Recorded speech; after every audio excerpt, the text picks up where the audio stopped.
Story 1. I had always been meticulous about security, a habit born from a few unnerving incidents in the neighborhood. There had been whispers, stories of strange occurrences, unsettling break-ins where nothing was stolen, and an underlying sense of unease that seemed to drift through the streets like an unseen fog. I didn't think much of it at first, but it lingered in my mind, enough to heighten my caution. One evening, as the sun dipped below the horizon and shadows stretched long and thin across my yard, I heard it, a rustling in the bushes just outside my window. It wasn't the first time I'd noticed odd noises, but this felt different. Deliberate. I told myself it was probably just the wind or a wandering animal, but deep down, I couldn't shake the gnawing sense of something watching. That night, I hardly slept. The next day, I decided to take action. I spent hours installing a new, high-quality lock on my front door. It felt like a small but necessary step, a tangible way to regain some semblance of control. As I tightened the final screw, I allowed myself a moment of relief. The world outside might be unpredictable, but at least my home, a sanctuary, was secure. Or so I thought. The following day was uneventful, a blur of work and routine. I stayed late, lost in deadlines, and by the time I headed home, the streets were cloaked in darkness. The dim glow of the streetlights painted long, distorted shadows across the pavement, giving everything a surreal, almost dreamlike quality. I pulled into my driveway, my mind still preoccupied with the day's tasks, and walked to the door. That's when I felt it, a chill that seemed to seep into my very bones. My hand froze as I reached for the doorknob. The lock, the very one I had installed just hours ago, was utterly destroyed. It hung loosely, twisted and mangled, as if someone had deliberately tampered with it. I stood there for a long moment, paralyzed. The door itself was undamaged. No scratches, no sign of forced entry. Just the lock, a silent, mocking reminder that someone had been here. Gathering my courage, I pushed the door open, bracing for the worst. But nothing was out of place.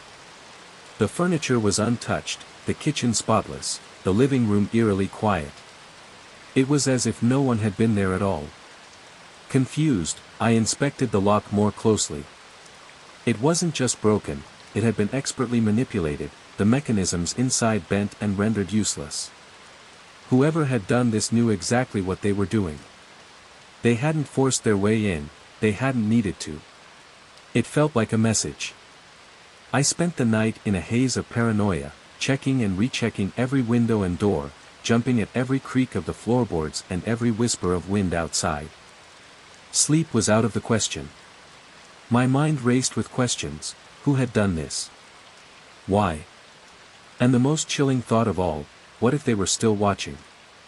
The next morning, I called a locksmith. He confirmed what I already feared: the lock had been tampered with by someone who knew their way around such things. People break in for all kinds of reasons, he said, his tone grave. Sometimes they don't want to take anything. Sometimes they just want to send a message. That night, the unease was unbearable. I left the lights on, every corner of the house illuminated, every shadow banished. But it wasn't enough. The sense of being watched clung to me like a second skin.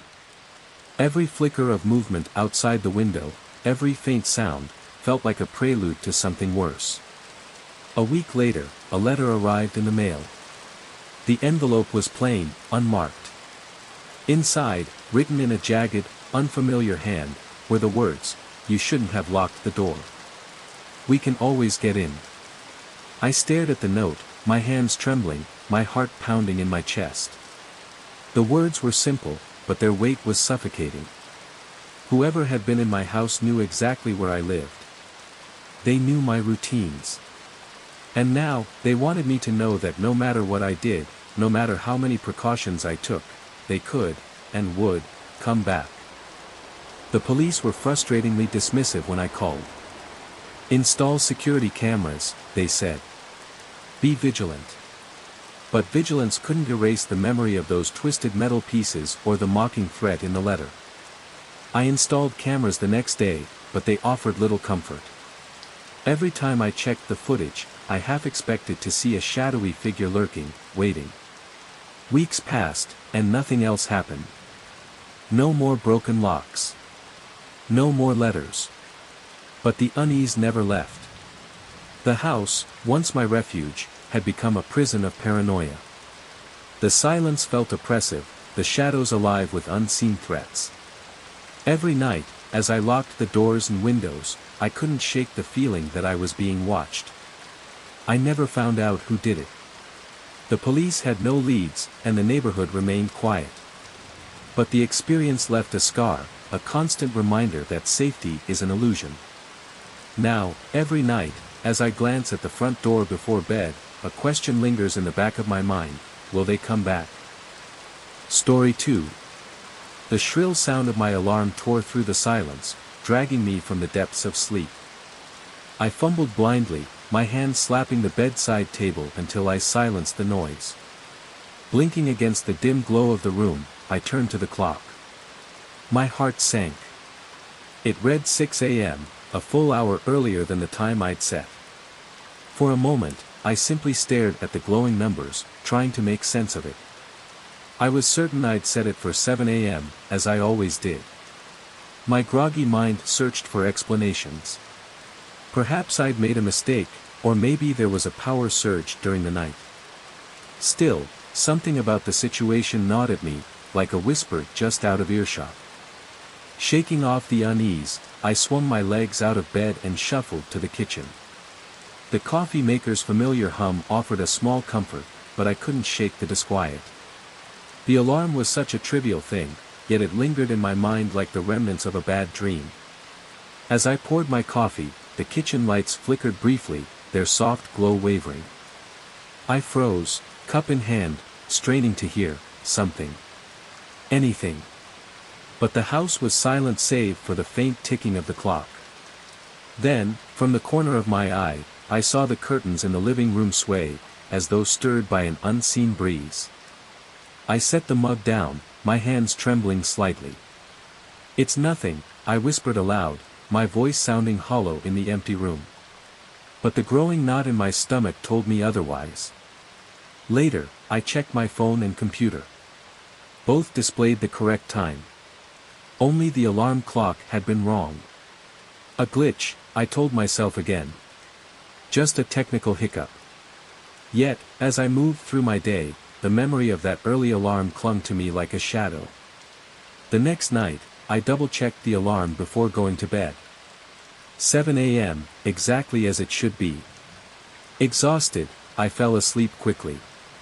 But when the alarm jolted me awake, the clock read 6 a.m. again.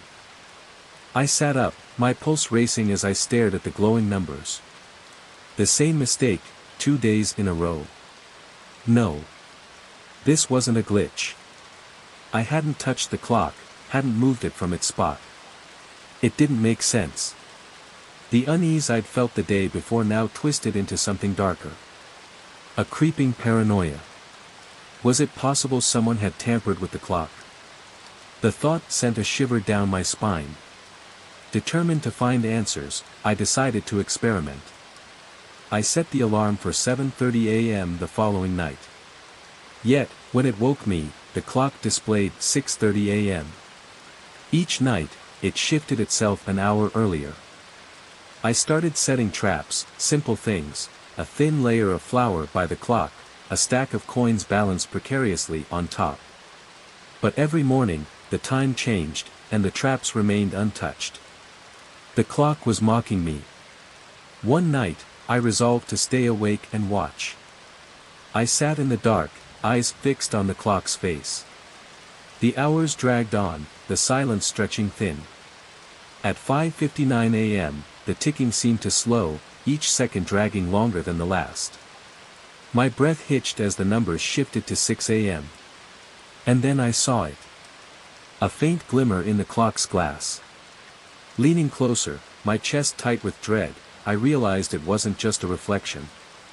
It was a figure, shadowy and indistinct, standing just behind the clock.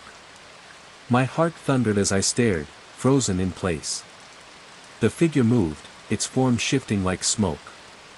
It stepped closer, and I felt an unnatural cold seep into the room.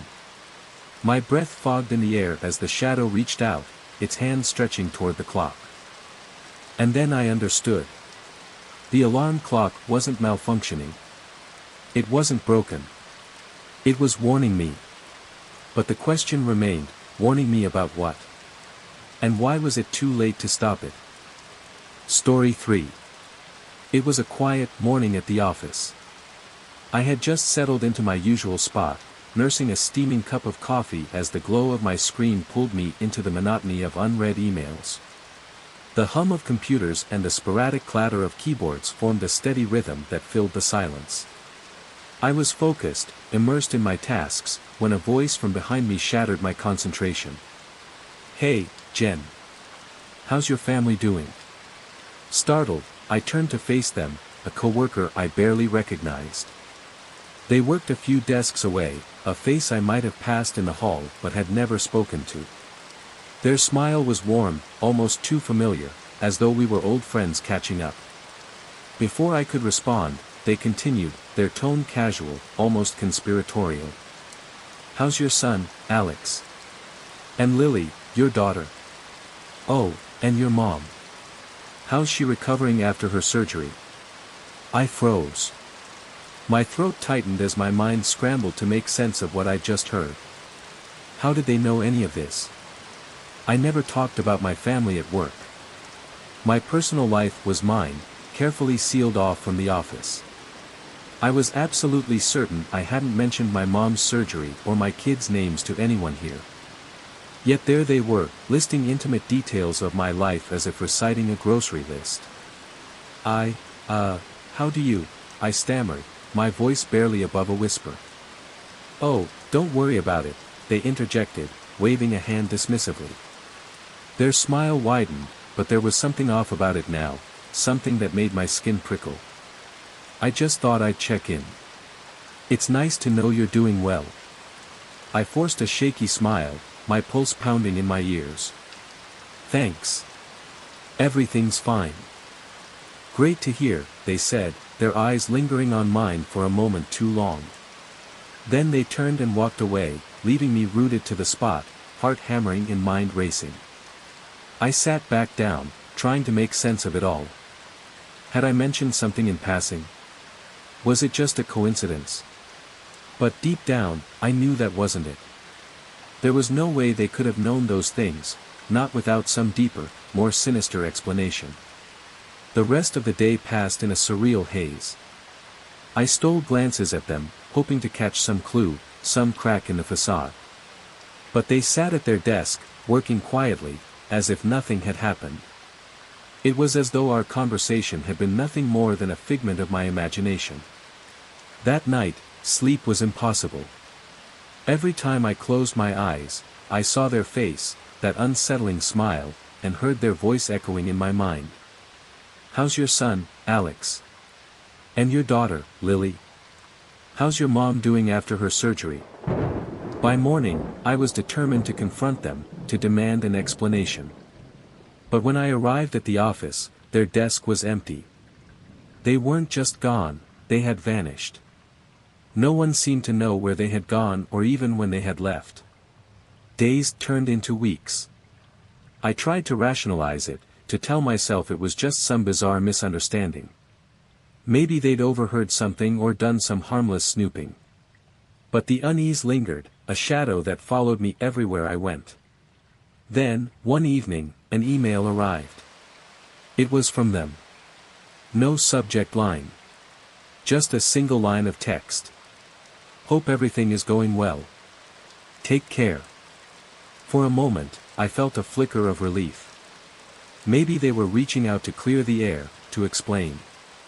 But then I saw it, the note at the bottom, written in tiny, almost imperceptible font. "I know you better than you think." My blood ran cold. I never heard from them again after that. But the feeling hasn't left me. That sense of being watched, of someone knowing far more than they should about me and my life. Even now, I can't help but wonder, how much do they really know? And why were they so interested in me? Sometimes, late at night, I still feel their eyes on me. And I wonder if they'll ever come back. Story 4. I had just finished my usual grocery run, nothing out of the ordinary. The store was quiet, the kind of dull hum that lets your mind wander. I moved through the aisles, checking items off my list: milk, bread, some vegetables. It was a routine I had done 100 times before, mundane and predictable. The drive home was just as uneventful, and the weight of the grocery bags felt exactly as it should, heavy, but manageable. It wasn't until I got home and started unpacking that I noticed something strange. There, tucked among the apples and the box of cereal, was an unfamiliar jar. It was small, wrapped in plain brown paper, and utterly unremarkable at first glance. But what stopped me cold was the note attached to it.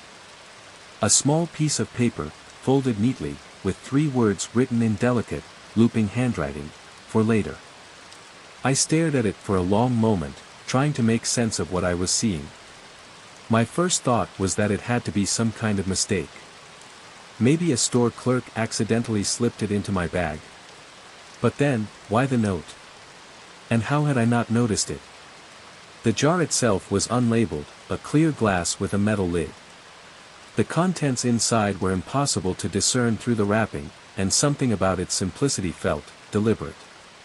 My stomach churned as I tried to recall the checkout line. I'd been distracted, scrolling through my phone, barely paying attention. Could someone have slipped this into my bag without me noticing? The more I thought about it, the less sense it made. I hadn't seen anyone suspicious at the store. No strange encounters, no lingering glances. But the note, those 2 words, refused to leave my mind. For later. Later for what? I set the jar down on the counter, my hands trembling. Every logical part of me screamed to just throw it away, to be done with it. But curiosity has a way of digging in its claws, and before I knew it, I was holding the jar up to the light, turning it this way and that, hoping for some clue as to what was inside. Nothing. The unease grew heavier with each passing minute. I couldn't bring myself to open it, yet I couldn't ignore it either. I snapped a picture of the jar and the note, thinking it might come in handy if I needed to explain this bizarre situation to someone. But who could I even tell? The police? "Hi, officer, someone gave me a weird jar. Could you investigate?" No, I told myself. This was probably nothing. A mistake. A prank. Something silly and harmless. But deep down, I didn't believe that. The rest of the evening was a blur of pacing and second-guessing. I avoided the kitchen as much as possible, yet every time I passed by, my eyes darted to the jar. It felt like an intruder, its presence growing heavier with every glance. By the time I went to bed, I had resolved to throw it out in the morning. But when I woke up, the jar was gone. Panic set in as I searched the apartment.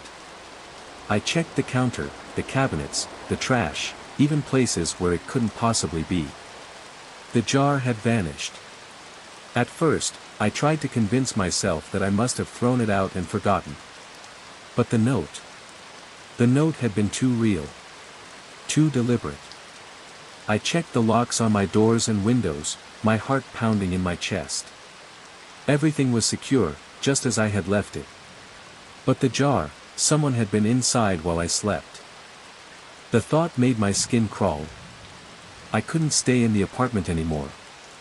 I grabbed my coat and headed out, desperate to escape the suffocating unease that now filled every corner of my home.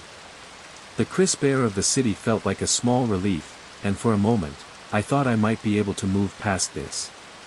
Maybe it was all in my head. Maybe I'd imagined the whole thing. But then, as I reached the corner of the street, I saw it.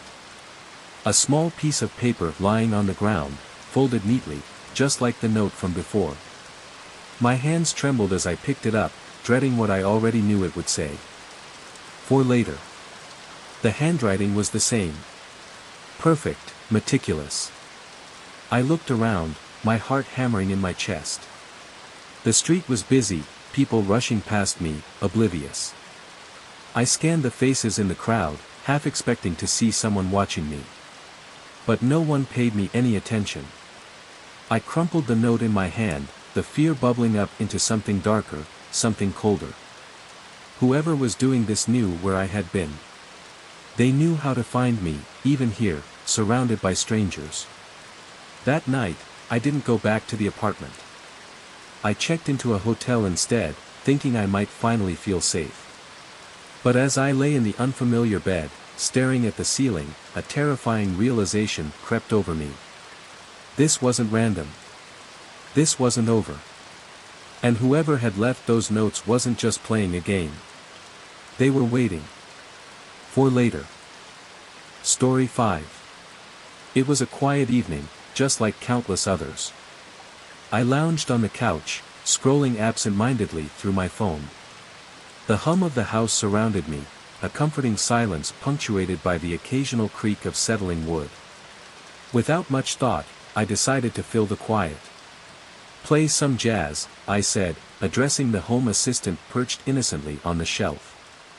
Its soft, familiar tone confirmed my request, and moments later, smooth jazz melodies filled the room.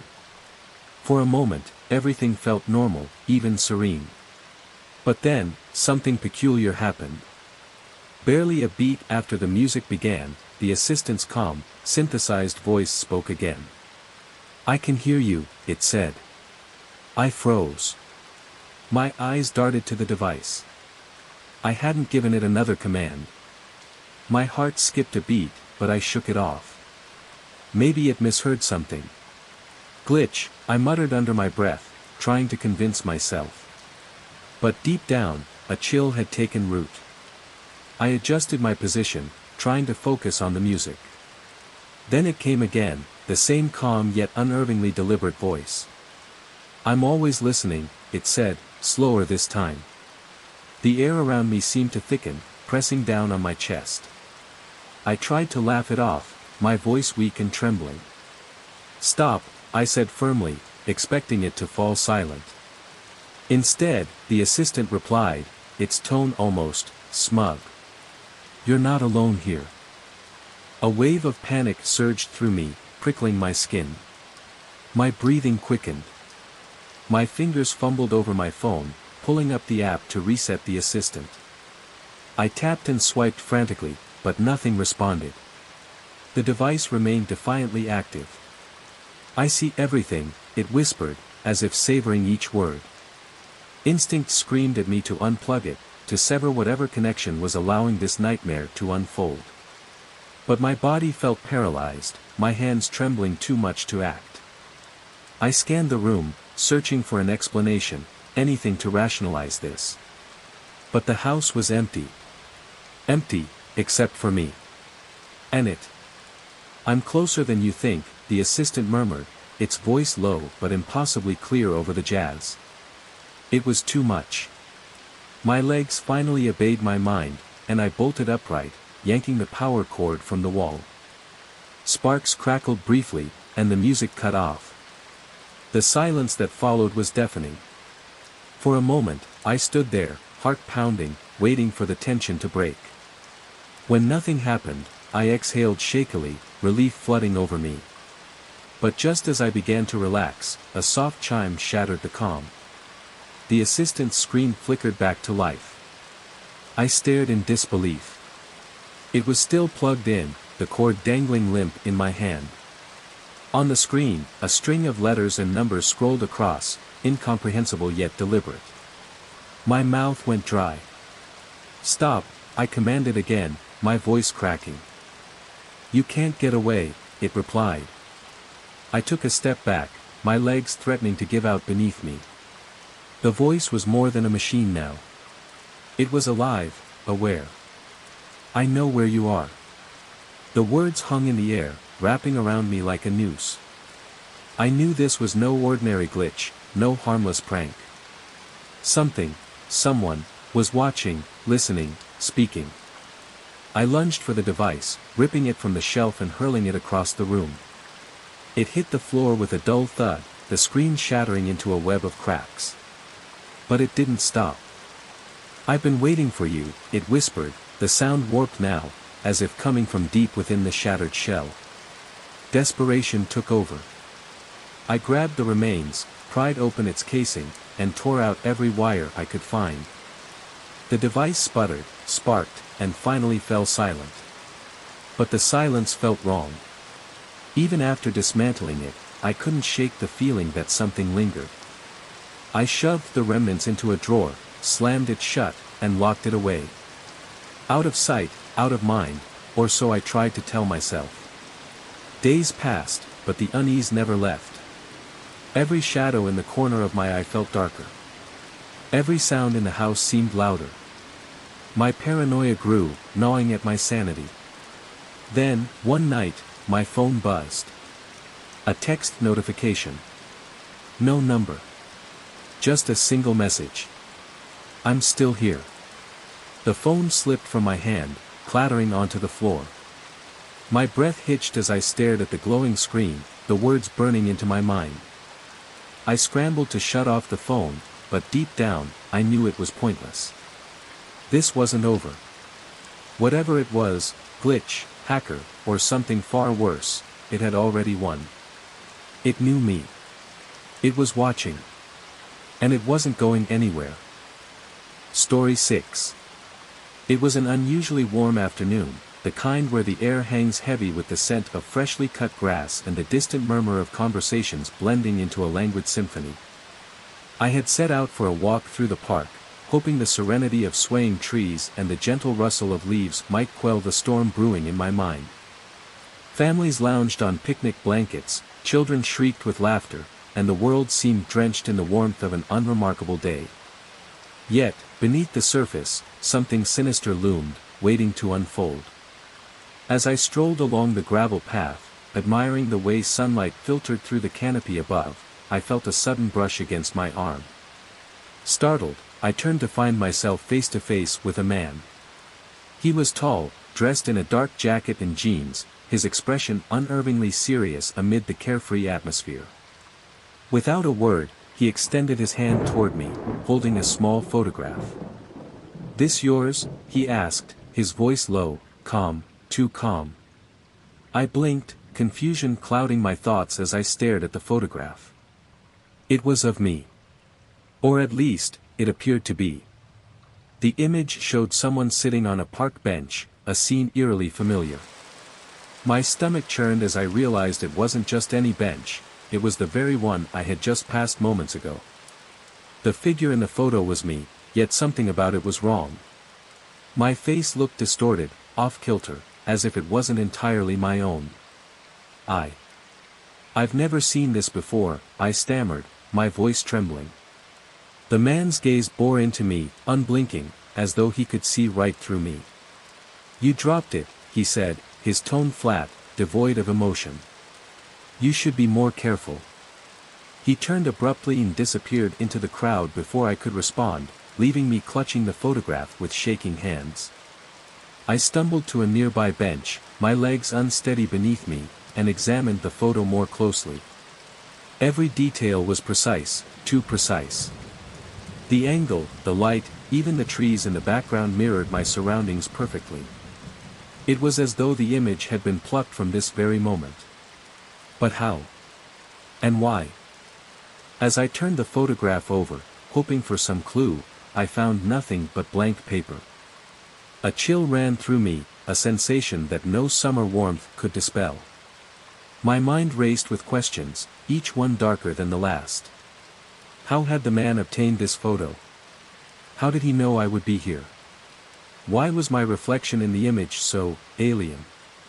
Before I could make sense of it all, I noticed another figure approaching in the distance. My heart thudded violently in my chest as I recognized the man from earlier, now accompanied by a woman. She was holding something in her hand, and as they drew closer, dread pooled in my stomach. It was another photograph, the exact same one. Her steps faltered as her eyes met mine, and her expression shifted from curiosity to shock. That's me," she whispered, her voice barely audible. My throat tightened. I could only stare as she raised the photograph in her trembling hand. It was identical to mine, down to the hauntingly distorted face. She turned to the man, her voice rising with fear. "Where did you get this?" "You dropped it," he said again, his voice an eerie echo of his earlier words. Panic surged through me as the pieces of a twisted puzzle began to form. "What do you mean, it's you?" I asked the woman, my voice raw and trembling. She swallowed hard, her gaze darting between me and the photo. "That picture," she said, her voice breaking. "It was taken 2 years ago. The day my brother disappeared." The world around me seemed to spin. "Your brother?" I managed to whisper. What are you talking about?" She pointed to the bench in the photo. "He was sitting there. That day. Just like you.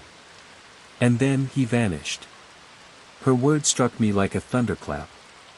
The weight of the photo in my hand felt unbearable now, an anchor dragging me into something far darker than I could comprehend. The stranger stood silently, his piercing gaze unwavering, as though he reveled in our confusion. I opened my mouth to protest, to deny this nightmare, but the woman spoke again, her voice edged with desperation. "How do you have this? I never gave it to anyone. It's impossible." The stranger's lips curled into a faint, unsettling smile. "You weren't supposed to see it," he murmured, his voice barely audible. "But now, it's too late." The air around us grew suffocatingly heavy, as if the park itself was holding its breath. My legs buckled, and I dropped to the bench, clutching the photo like a lifeline. The woman's voice trembled with fear as she whispered, "What does this mean?" The man took a step closer, his shadow stretching unnaturally long in the fading light. "It means," he said softly, "you're already part of it." The world around me blurred, reality slipping away as the weight of his words sank in. The photograph wasn't just a coincidence, it was a harbinger, a doorway to something far more sinister.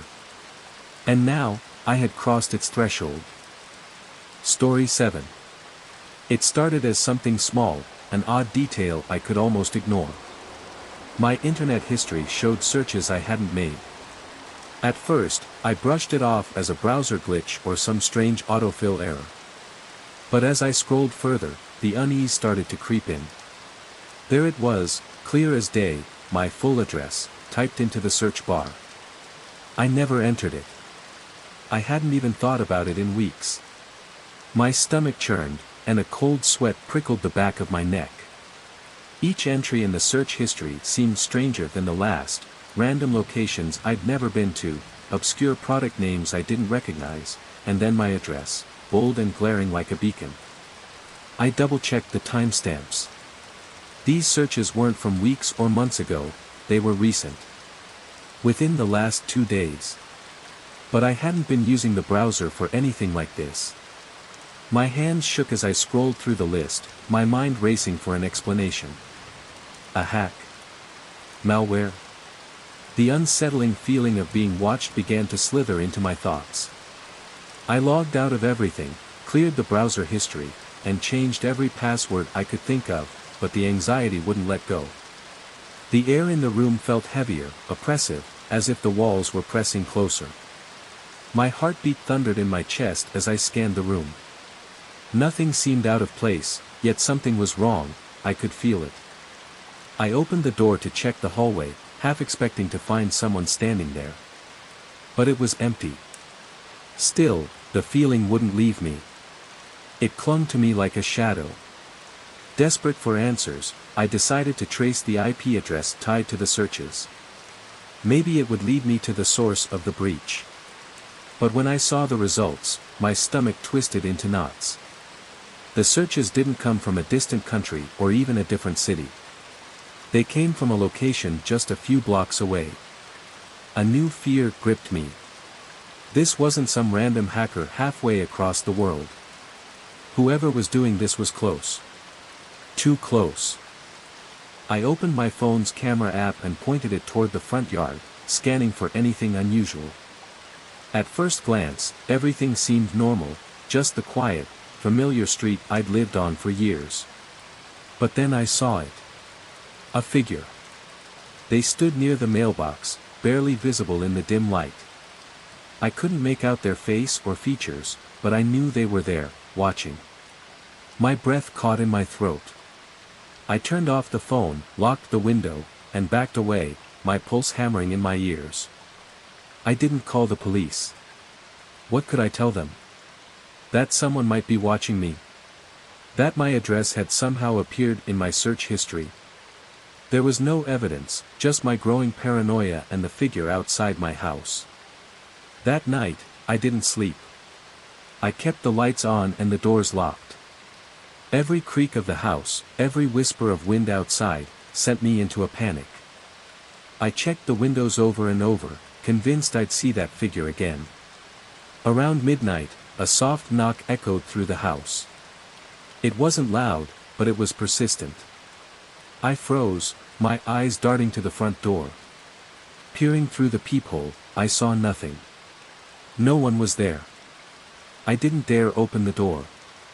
Morning came, and though I was exhausted, I couldn't resist checking the front yard again. The camera feed flickered to life, and for a moment, everything seemed normal. But then I noticed it.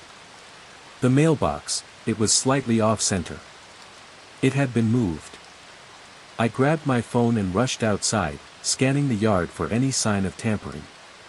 Everything looked fine at first glance, but as I approached the mailbox, I saw it, a small, folded piece of paper wedged behind it. My hands trembled as I pulled it out. The handwriting was crude and hurried. The words sent a chill down my spine. I know where you live. I turned the paper over, hoping for some clue, but there was nothing else. Just that single, ominous sentence staring back at me. My mind reeled. I couldn't stay in the house. I called a friend, making up an excuse to stay with them for a while.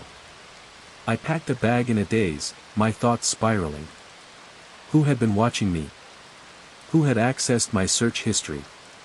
And why were they so close? As I left, I glanced at the windows one last time. They looked empty, but I knew better. Whoever was out there wasn't finished. The fear followed me as I drove away, my eyes darting to the rearview mirror. I couldn't shake the feeling that someone was still watching, waiting. The questions in my mind multiplied, their weight unbearable. Whoever they were, whatever they wanted, it wasn't over. Not yet. Story 8. I had always thought of myself as a private person, content to live quietly, unnoticed. My life was simple: work, home, repeat. My apartment was my sanctuary, a modest unit on the outskirts of the city, tucked away in a quiet building where I could unwind after the grind of the day. For years, it had been a place of peace, but recently, that peace had been shattered. It started subtly. At first, it was just the creaks, the kind you brush off as the quirks of an old building. Then there were the shadows, flickering just at the edge of my vision, vanishing the moment I turned to face them. Odd, but not enough to rattle me. Not yet. The first real crack in my sense of safety came one night with a knock on the door. It was late, too late for a neighborly visit. I opened it cautiously, only to find the hallway empty, stretching out in both directions under the dim, flickering fluorescent lights. I told myself it was a prank, kids in the building, maybe.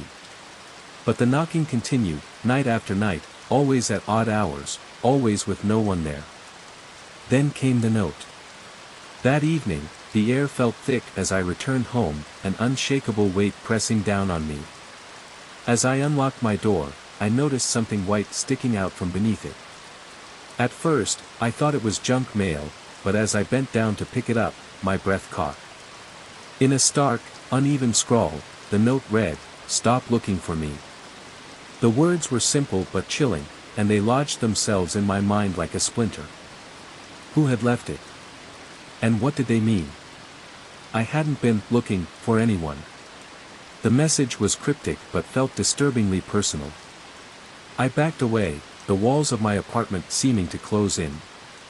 I double-checked the locks, peering into every corner of the room, expecting to find someone, or something, hiding in the shadows. But I was alone. Or so I convinced myself. The days that followed were a haze of paranoia. Every creak of the floorboards, every whisper of wind against the windows, set my nerves on edge. I couldn't sleep. I couldn't focus at work. Every time I left my apartment, the sensation of being watched followed me, like an unseen pair of eyes boring into my back. And then, another note appeared. This one arrived a few days later, again slipped under my door. The handwriting was different this time, hurried, almost frantic, and the message was even more unnerving: stop asking questions. You're too close. Too close to what? My heart pounded as I read and reread the words. They knew. Whoever was leaving these notes, they knew. I hadn't told a soul about my growing unease, yet somehow, they were aware of my every thought, my every move. That night, I couldn't take it anymore. I decided to investigate. The hallway was eerily silent as I stepped out, the hum of the old fluorescent lights the only sound. I walked slowly, my ears straining for anything, that might explain what was happening. I reached the stairwell and froze. Footsteps. Soft, deliberate, and coming closer. My heart raced as I strained to see through the shadows, but the stairwell was empty. The footsteps stopped, replaced by a suffocating silence. I bolted back to my apartment, locking the door behind me. The next day, I avoided the hallway altogether, taking the stairs two at a time to avoid lingering in the oppressive stillness. I started calling in sick to work, the fear tethering me to my apartment. My sanctuary had become a prison, and I was the captive. And then, it happened. I came home one evening, groceries in hand, and noticed something that made my blood run cold. My door was ajar. Just a crack, but enough to send a surge of panic through me. I pushed it open, stepping inside with trembling hands. Everything looked untouched, no signs of a break-in, no overturned furniture. But then I saw it. On the kitchen table, beneath a stack of papers, was a Polaroid photograph. My breath hitched as I picked it up. The image was of me, standing in the hallway, just outside my door. My stomach churned as I realized where the photo had been taken, from the corner of the hallway, a vantage point I couldn't have seen. That was when it hit me. Whoever was leaving the notes, whoever was watching me, wasn't just someone lurking in the shadows. They had been inside my apartment. They had access to my life, to my space. The walls seemed to close in around me as my mind raced, trying to piece it all together. How long had they been here? How closely had they been watching me? And most terrifying of all, were they still inside? I stumbled back, the Polaroid slipping from my hands. My heart thundered in my chest as I realized the truth: I wasn't safe. I had never been safe. Story 9. It started innocently enough, just a strange anomaly in my internet history. A few search queries that I didn't remember typing. At first, I chalked it up to some kind of glitch, a mistake by my browser, or a misclick. But as I scrolled through the list, my unease began to grow. Each entry seemed more unsettling than the last, but there was one that stood out above the rest: my own address. I hadn't typed it. I hadn't even thought about it lately. My heart skipped a beat as I scanned the search results. There, in black and white, was my full address. How was it there? I didn't understand. I hadn't searched it, hadn't even considered it. I stared at the screen, a chill creeping up my spine. The more I looked, the more I felt a cold sweat form on the back of my neck, my hands shaking as I tried to make sense of it. I checked the timestamps of the searches, hoping for some explanation. But the entries were recent, within the last couple of days. I couldn't remember searching for anything like this. The queries were all strange, random places I'd never been, odd product names, and, of course, my address. It didn't make sense. My mind raced, and a horrible feeling of being watched crept over me. I quickly logged out of everything, cleared my browser history, and changed my passwords. Still, The knot of anxiety in my chest didn't loosen. My heartbeat began to thud loudly in my ears as I looked around the room. Everything appeared normal, but it didn't feel normal. The night had suddenly thickened, as if the very air was heavier, oppressive. My room felt smaller, the walls closing in. I opened my door and stepped into the hallway. Empty. But something was off. I couldn't shake the feeling that something had changed, that I wasn't alone. The hairs on the back of my neck stood up. I felt an overwhelming urge to trace the IP address from the searches. Maybe someone had hacked into my device, accessed my information without me knowing. But when I looked up the location, my stomach sank. It wasn't from anywhere distant. It was from just a few blocks away. Who would be searching for me like this? Why was my address involved? The questions piled up, each more suffocating than the last. I grabbed my phone, trembling, and opened the camera feed to check the front yard. The view through my window was nothing special, just the same quiet street I'd lived on for years. But as I stared at the image, a chill ran down my spine. Standing near the mailbox, at the edge of my yard, was a figure. I couldn't make out the details, just a shadowed shape, but I knew it was there. Watching. I turned off my phone, my hands shaking violently. I locked the window, my breath shallow and quick. My heart thudded in my chest. I didn't know what to do. I couldn't call the police yet, there was no real proof of anything, just a growing sense of dread. Was it all just a coincidence? Was my mind playing tricks on me? But the search history, the figure outside, the feeling of being watched, it wouldn't let me shake the paranoia. The night dragged on, each passing hour more suffocating than the last. I couldn't sleep. The lights stayed on. The doors stayed locked. Every noise from outside had me jumping, my mind conjuring all sorts of horrors. I kept checking the windows, praying that I wouldn't see that figure again. Then came the knock. Soft at first, but insistent. A slow, deliberate sound that made my blood run cold. I froze. My eyes darted to the peephole. Nothing. No one was there. I didn't dare open the door. I knew something was wrong, something beyond my comprehension. The internet history, the figure outside, the knock, it was like a puzzle I wasn't meant to solve. But I couldn't stop looking. I couldn't stop wondering. Each time I checked the windows, the locks, the sense of fear only grew. Whoever had searched my address wasn't going to stop. The next morning, I made a risky decision. I checked my phone again.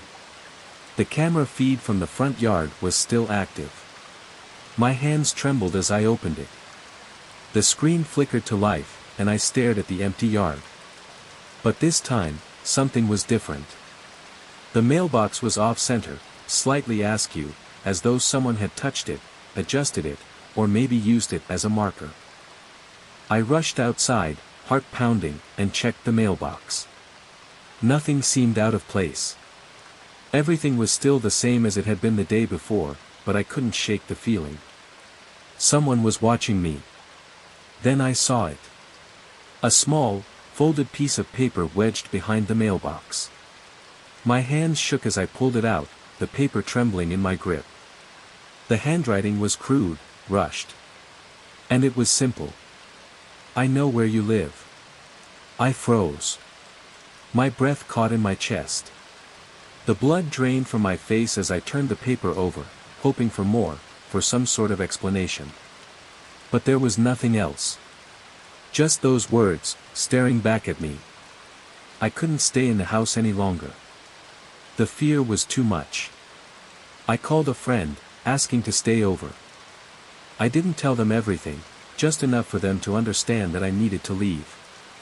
I grabbed a bag, my mind racing with questions, with the horrible knowledge that someone knew too much about me. They had been in my house, they had seen my internet history, and now they were close. Too close.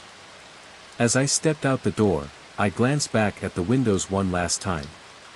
They seemed empty, but I knew better. Whoever had been watching me was still out there. And they weren't finished yet. Not by a long shot.